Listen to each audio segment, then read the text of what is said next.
Salut les gars, c'est Jackson, on va se retrouver pour ma deuxième vidéo. Tout d'abord, je voulais vous remercier par rapport à ma première vidéo. Je pensais vraiment pas qu'elle ferait 500 vues.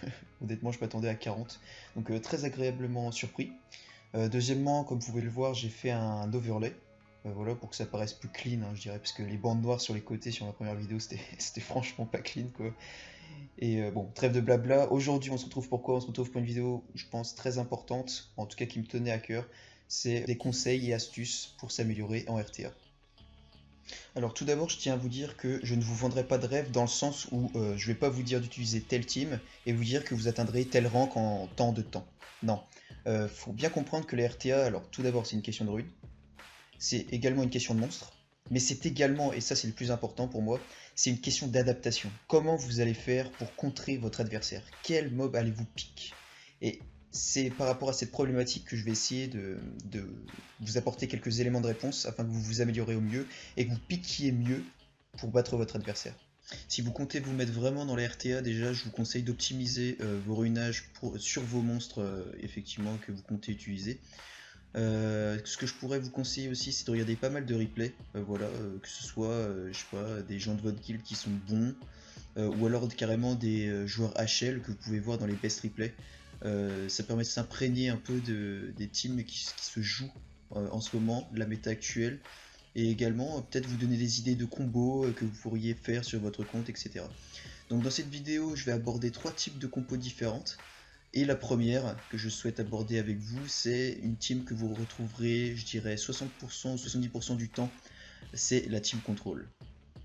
Alors vous vous doutez sûrement comment est composée cette fameuse team control. Donc on a bien évidemment Ganymedator, Okeanos, Tiana et Jeanne. Pour ceux qui ont de la chance, voilà, on peut éventuellement avoir une petite Diana et quelques variantes avec Rika et Verad. Alors, je vous ai mis un petit support vidéo, je vous ai mis voilà, un petit replay rapide de quelqu'un qui utilise ce genre de team, mais je pense que vous savez à peu près comment ça marche, hein. Alors, l'idée, moi, ça va être de vous préconiser un certain nombre de monstres pour contrer ce genre de team. Alors, on va commencer par des monstres abordables, donc 3 étoiles et 4 étoiles, et on va par la suite aborder certains 5 étoiles qui sont vraiment excellents pour contrer ce genre de team. Voici donc la liste des 3 étoiles et des 4 étoiles pour contrer les team control. Alors évidemment, j'ai peut-être oublié de mentionner un ou deux monstres, hein, vous me direz dans les commentaires, mais pour moi, ces 5-ci sont les plus forts. Donc pour commencer, on a Rakuni. Rakuni, vous le connaissez tous, un 3 étoiles, accessible à tous.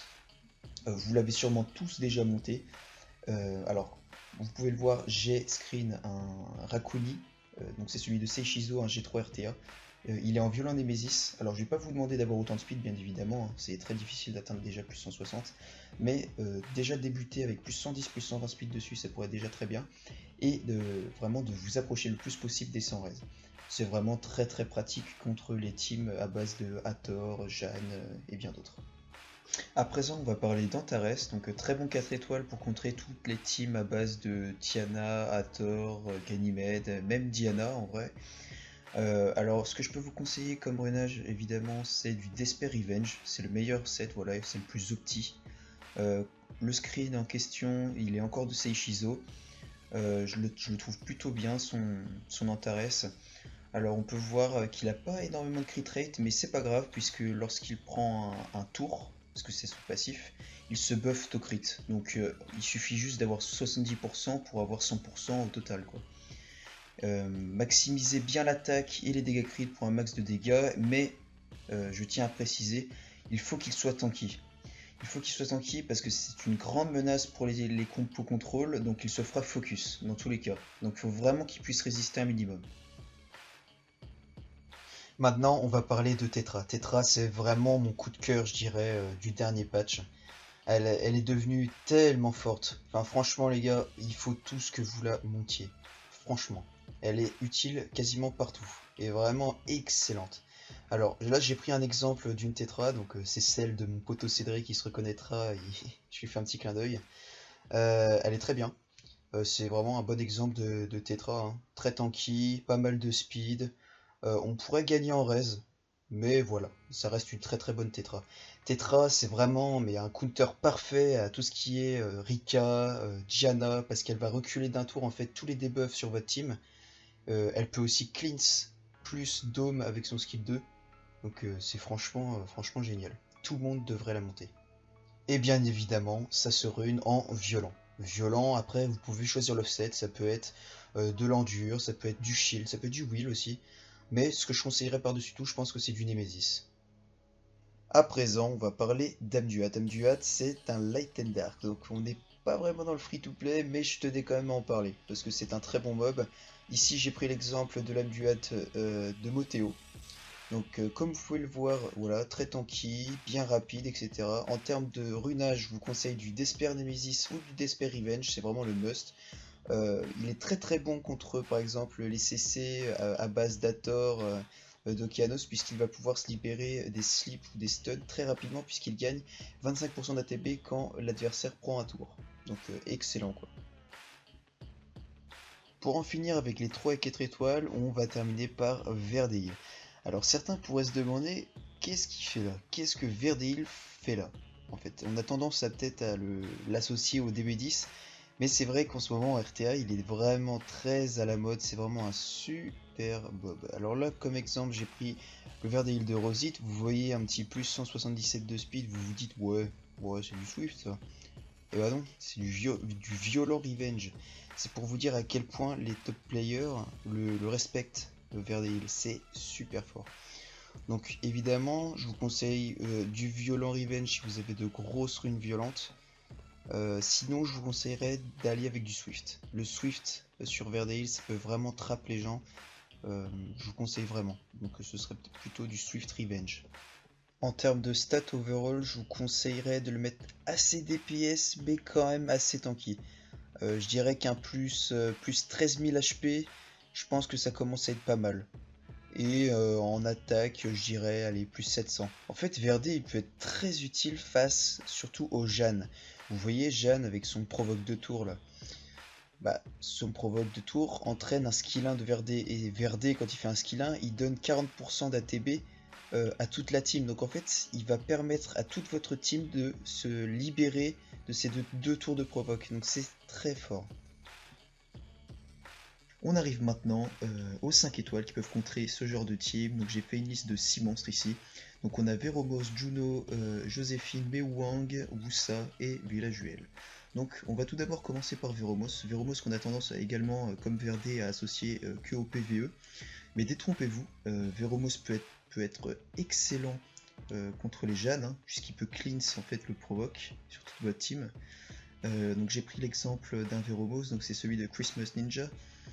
Comme vous pouvez le voir, et donc il est en violent, il me semble que c'est violent gardien. Vous pouvez le voir, il est assez rapide, il a pas mal de crits. C'est assez large, je dirais, en termes de runage. Vous pouvez le runer peut-être un peu knocker, un peu tanky. Là-dessus, vous pouvez faire ce que vous voulez, mais du moment qu'il soit assez rapide. Maintenant, on va parler de Juno. Alors Juno, pour illustrer ce que je vais dire, j'ai pris en exemple ma Juno que j'utilise actuellement en RTA. Donc le tout sur Juno, en fait, c'est d'avoir un maximum de tocrit déjà pour, pouvoir gagner 45% ATB sur le skill 1. C'est son skill 1, bien évidemment, qui gagne 15% par critique. Ensuite, évidemment, je vous conseille de la ruiner en Despair Revenge, c'est vraiment le top du top. Despair Nemesis à la limite, mais je préfère le Revenge sur elle, franchement, en RTA. Veillez bien à ce qu'elle soit assez tanky, qu'elle ait assez de précision et le moins de résistance possible. Voilà. Ensuite, on va parler de Joséphine. Donc ici, j'ai encore pris la Joséphine, effectivement, du compte de Moteo. Donc comme vous pouvez le voir, voilà, très rapide, vraiment très tanky. Il me semble qu'elle est en violent focus. Donc voilà, donc il a vraiment mis l'accent sur la précision, parce que la précision sur une Joséphine c'est très important. Mais au-delà de ça, au-delà du runage, déjà dans les compos RTA, je vous conseille en fait, si vous utilisez une Joséphine, de ban toutes les sources de reset CD. Donc les Ganymède, les Okeanos, de sorte à ce que par exemple si une Hathor vous slip, qu'elle puisse évidemment cut, son passif va la faire cut et va la faire gagner 100% d'ATB, histoire qu'elle puisse faire temporiser votre team quoi, pendant qu'ils seront en train de dormir. Alors maintenant c'est le tour de Mewang. Alors Mewang c'est vraiment un nat5 que j'adorerais avoir sur mon compte. C'est vraiment le nat5 qui est construit pour contrer ce genre de team.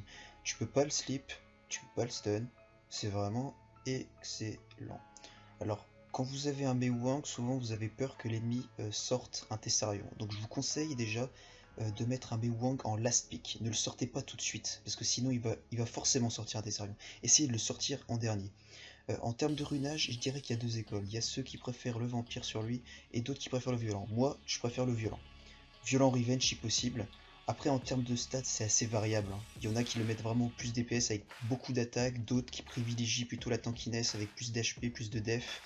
Mais dans tous les cas, mettez beaucoup de crit damage, et essayez d'avoir un minimum de précision parce que quand on miss le break def, on n'est pas content. On va parler de Wusa à présent. Alors Wusa, je dirais que pour la plupart d'entre vous, je recommanderais évidemment du Swift, mais il faut savoir qu'il peut être également ruiné en violent. Violent à plus 150, plus 160, c'est vraiment très très fort. Il y a un G3 RTA qui s'appelle Gaia qui le joue en violent, qui c'est très très fort, avec pas mal de crit hein, pour qu'il puisse effectivement taper. Hein. Je dirais que son skill 2 sur un break def, un Perna peut facilement prendre un 15 000 quoi. Donc vraiment essayez d'avoir un peu de crit, je dirais, sur votre Moussa. Bon, hormis le violent, évidemment du Swift, vous avez de la chance parce qu'il a une speed de base de 118, donc vous n'avez pas besoin de grosses runes Swift pour qu'il soit vraiment très rapide. Le but étant évidemment d'outspeed tout ce qui est Okeanos, etc. pour qu'il puisse shield plus immunité avant que le Okeanos passe. Et évidemment, lorsque vous utilisez Wusa, il est important de ban les sources de strip comme par exemple des Chilling ou alors des Tiana ou des monstres de ce genre. Pour en terminer avec les 5 étoiles, on va finir en beauté, on va finir avec Velajuel. Velajuel, vous avez deux façons de le ruiner, vous avez soit le violent, soit le Swift. Personnellement, je suis plutôt favorable au Swift, dans le sens où faut pas oublier, c'est un booster ATB, hein, ça booste de 30% tous vos alliés, plus l'immunité, donc je trouve ça très intéressant de le mettre très rapide pour avoir directement le tour 1. Ça peut vous permettre de sortir quelqu'un directement et de mettre en position latérale de sécurité votre adversaire. On va à présent passer à la deuxième partie de la vidéo, donc celle-ci va concerner les Cliff Team. Les Cliff Team, vous pouvez tomber contre, donc il faut vraiment savoir comment contrer ce genre de team. Donc en support vidéo je vous ai mis ThunderD, donc j'ai pris son replay en RTA. C'est très expéditif comme team, hein. Ça dure maximum 15-20 secondes, donc faut vraiment bien pique, hein, parce que sinon ouais, vous vous faites rouler dessus complètement. Donc il y a deux optiques, je dirais, contre les Cliff Team. Alors soit vous essayez de jouer ultra bruiseur et vous espérez qu'il ne vous one-shot pas, et dans ce cas là vous prenez un très gros risque, parce que vous partez pour encaisser, donc vous n'êtes sûr de rien. Et il y a l'autre option que je préfère, c'est prendre de vitesse votre adversaire. Alors il faut savoir qu'on reconnaît très facilement les adversaires qui veulent vous cleave. Ils first pick soit Tiana, soit Bastet. Et dans ces cas-là, je vous conseille, par exemple s'il first pick Bastet, de prendre Tiana, et inversement, s'il prend Tiana, prenez Bastet. Si vous n'avez aucun des deux, je vous conseille de prendre deux boosters ATB. Ça peut être Bernard Orion, ça tout le monde a. Ensuite, vous prenez deux lead speed. Donc vous avez des lead speed free to play, donc Shaina, vous avez aussi Shimitae, vraiment de sorte à ce que vous puissiez vous assurer de prendre le tour 1. Souvent, les gens qui cliff team vous prennent, alors c'est souvent Tiana, Bastet, Lucienne, Zeros, plus un lead speed, c'est ce lead speed que vous devez ban.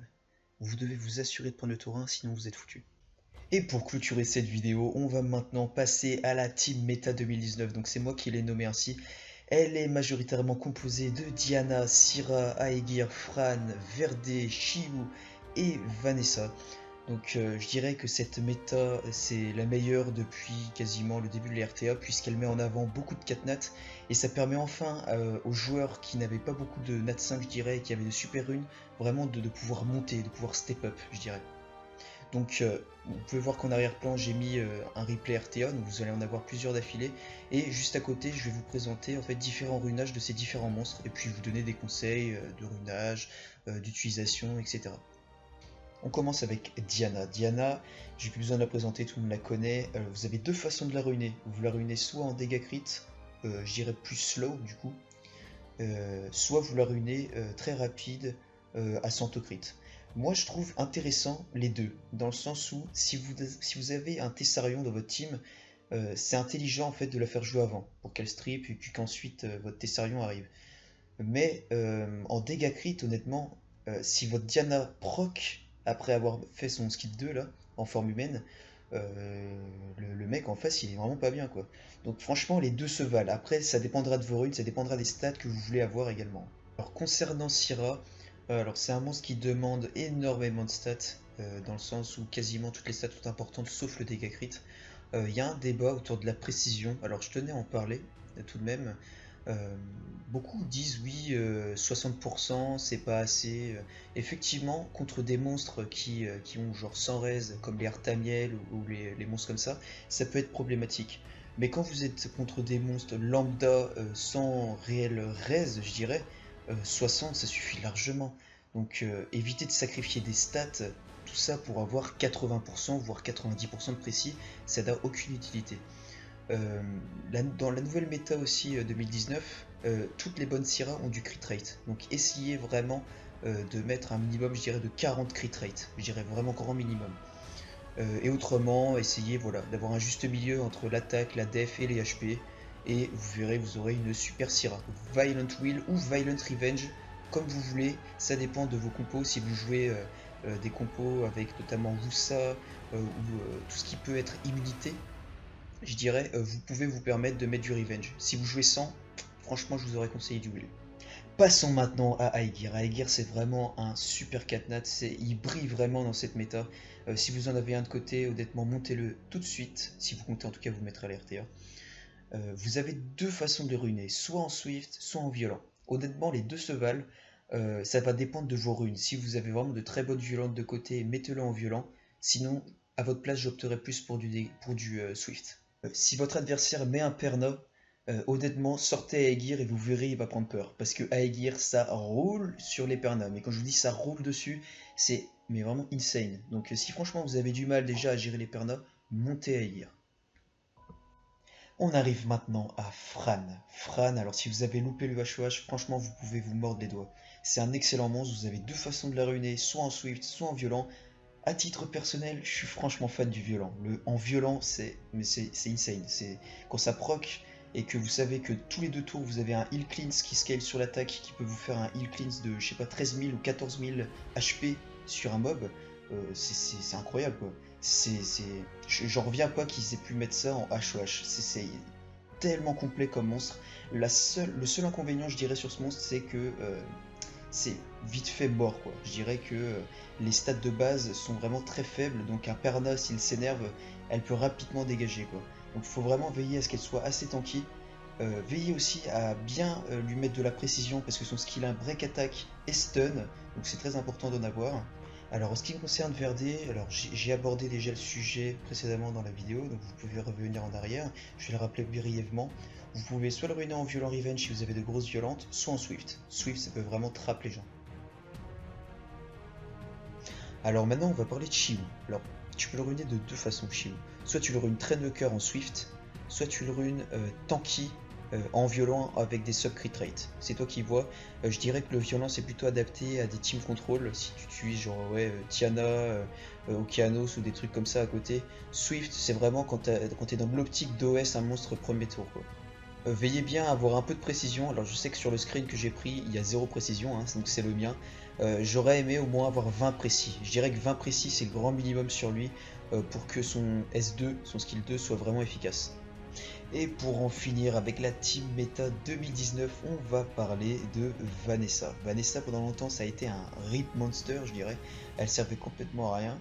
Et depuis un patch elle est devenue franchement godlike. Donc runez-la la mieux possible. Ce que je peux vous conseiller c'est du Violent Will en speed, DCC, HP avec des sub-attaques. Surtout, ce qui est très important sur elle, c'est de ne pas négliger la précision.